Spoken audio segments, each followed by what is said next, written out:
বিসমিল্লাহির রহমানির রহিম। Hello viewers, আপনারা কেমন আছেন? আশা রাখি সবাই ভালো আছেন।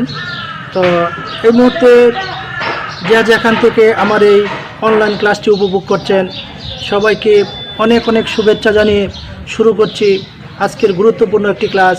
আমি জনাব শফিকুল ইসলাম, প্রভাষক সমাজকর্ম, সরকারি কৃষ্ণপুর, হাজি আকবর কলেজ। তো আজকে আমরা যে বিষয়ে আলোচনা করব, আজকে আমরা আইসিটি বিষয়ের তৃতীয় অধ্যায় থেকে সংখ্যা পদ্ধতি নিয়ে আলোচনা করব। তো সংখ্যা পদ্ধতি হচ্ছে আমরা যখন কোনো সংখ্যা বলি তখন এটা আসলে সংখ্যা না, সংখ্যা পদ্ধতি হয় না। আসলে কোনো সংখ্যা বা ডিজিট বা কোনো প্রতীককে যখন লিখে প্রকাশ করা হয় তখনই তাকে কি বলা হয়? সংখ্যা পদ্ধতি বলা হয়। তাহলে আমরা বলতে পারি কোনো সংখ্যা পদ্ধতি কি? সংখ্যা পদ্ধতি হচ্ছে কি কোনো সংখ্যাকে লিখে প্রকাশ করাই হলো কি সংখ্যা পদ্ধতি। যেমন 0, 1, 2, 3 এই ধরনের এরকম অনেকগুলো সংখ্যা, যে কোনো সংখ্যা বা প্রতীককে যখন আমরা লিখে প্রকাশ করি তখনই তাকে সংখ্যা পদ্ধতি বলা হয়। সংখ্যা পদ্ধতি কত প্রকার ও কি কি? আমরা যে প্রশ্নটা নিয়ে বেসিক্যালি আলোচনা করব, সংখ্যা পদ্ধতি কাকে বলে, সংখ্যা পদ্ধতি কত প্রকার ও কি কি। তো সংখ্যা পদ্ধতি প্রধানত দুই প্রকার, একটা হচ্ছে কি পজিশনাল সংখ্যা পদ্ধতি আর একটা হচ্ছে কি নন পজিশনাল সংখ্যা পদ্ধতি। পজিশনাল সংখ্যা পদ্ধতি কি? পজিশনাল সংখ্যা পদ্ধতি হওয়ার জন্য আসলে মূলত তিনটি শর্ত আছে। যেমন যে সংখ্যার নিজস্ব মান আছে, যে সংখ্যার নিজস্ব অবস্থান আছে, যে সংখ্যার ভিত্তি আছে, তাকে কি বলা হয়? পজিশনাল সংখ্যা পদ্ধতি বলা হয়। তার মানে আমরা পজিশনাল সংখ্যা পদ্ধতি বলবো যে সংখ্যা পদ্ধতির নিজস্ব মান, যে সংখ্যা পদ্ধতির অবস্থান এবং ভিত্তি রয়েছে তাকেই পজিশনাল সংখ্যা পদ্ধতি বলা হয়। তাহলে আমরা কি বলবো? যে সংখ্যা পদ্ধতির নিজস্ব মান, যে সংখ্যা পদ্ধতির নিজস্ব অবস্থান ও ভিত্তি রয়েছে তাকেই পজিশনাল সংখ্যা পদ্ধতি বলা হয়। আরেকটি হচ্ছে কি নন পজিশনাল সংখ্যা পদ্ধতি। যে সংখ্যা পদ্ধতির বাস্তবে কোনো অবস্থান নেই, নিজস্ব মান নেই এবং এর কোনো ভিত্তি নেই, তাকেই নন পজিশনাল সংখ্যা পদ্ধতি বলা হয়। তাহলে আমরা কি শিখলাম আজকের ক্লাসে? আমরা কি শিখলাম? পজিশনাল সংখ্যা পদ্ধতি কত প্রকার, অর্থাৎ পজিশনাল সংখ্যা পদ্ধতি দুই প্রকার। একটা কি সংখ্যা পদ্ধতি দুই প্রকার, একটা কি পজিশনাল সংখ্যা পদ্ধতি আর একটা কি নন পজিশনাল সংখ্যা পদ্ধতি। পজিশনাল সংখ্যা পদ্ধতি কি? অর্থাৎ যে সংখ্যা পদ্ধতির বাস্তবে অবস্থান আছে, আর যে সংখ্যা পদ্ধতির বাস্তবে কোনো অবস্থান নেই, ভিত্তিও নেই, তাকে কি বলা হয়? নন পজিশনাল সংখ্যা পদ্ধতি বলা হয়। তো পজিশনাল সংখ্যা পদ্ধতির আবার চার ভাগে ভাগ করা হয়েছে। তোমরা দেখবে আইসিটি বইয়ের মধ্যে তৃতীয় অধ্যায় লেখা আছে প্রথমেই পজিশনাল সংখ্যা পদ্ধতির চার ভাগে মোট ভাগ করা হয়েছে। কি কি? প্রথমে হচ্ছে কি দশমিক সংখ্যা পদ্ধতি, একটা হচ্ছে কি বাইনারি সংখ্যা পদ্ধতি, আর একটা কি অক্টাল সংখ্যা পদ্ধতি, আর একটা কি হেক্সাডেসিমাল সংখ্যা পদ্ধতি। তার মানে দশমিক সংখ্যা পদ্ধতি কাকে বলে আমরা এক ফার্স্ট এটা নিয়ে আলোচনা করি। তো দশমিক সংখ্যা পদ্ধতি, যে সংখ্যা পদ্ধতির ভিত্তি 10 তাকেই দশমিক সংখ্যা পদ্ধতি বলা হয়।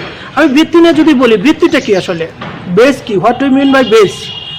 বেসটা হলো কোনো সংখ্যা পদ্ধতির মোট সংখ্যাকে ওই সংখ্যা পদ্ধতির ভিত্তি বলা হয়। তাহলে আমরা বলবো দশমিক সংখ্যা পদ্ধতি কয়টা আছে? এটা মোট সংখ্যা কয়টা? এখানে 0, 1, 2, 3, 4, 5, 6, 7, 8, 9, অর্থাৎ 0 থেকে শুরু করে মোট 10টি। তার মানে ওই মোট সংখ্যাটাই হচ্ছে কি ভিত্তি। তার মানে আমরা সংখ্যা কি বলবো?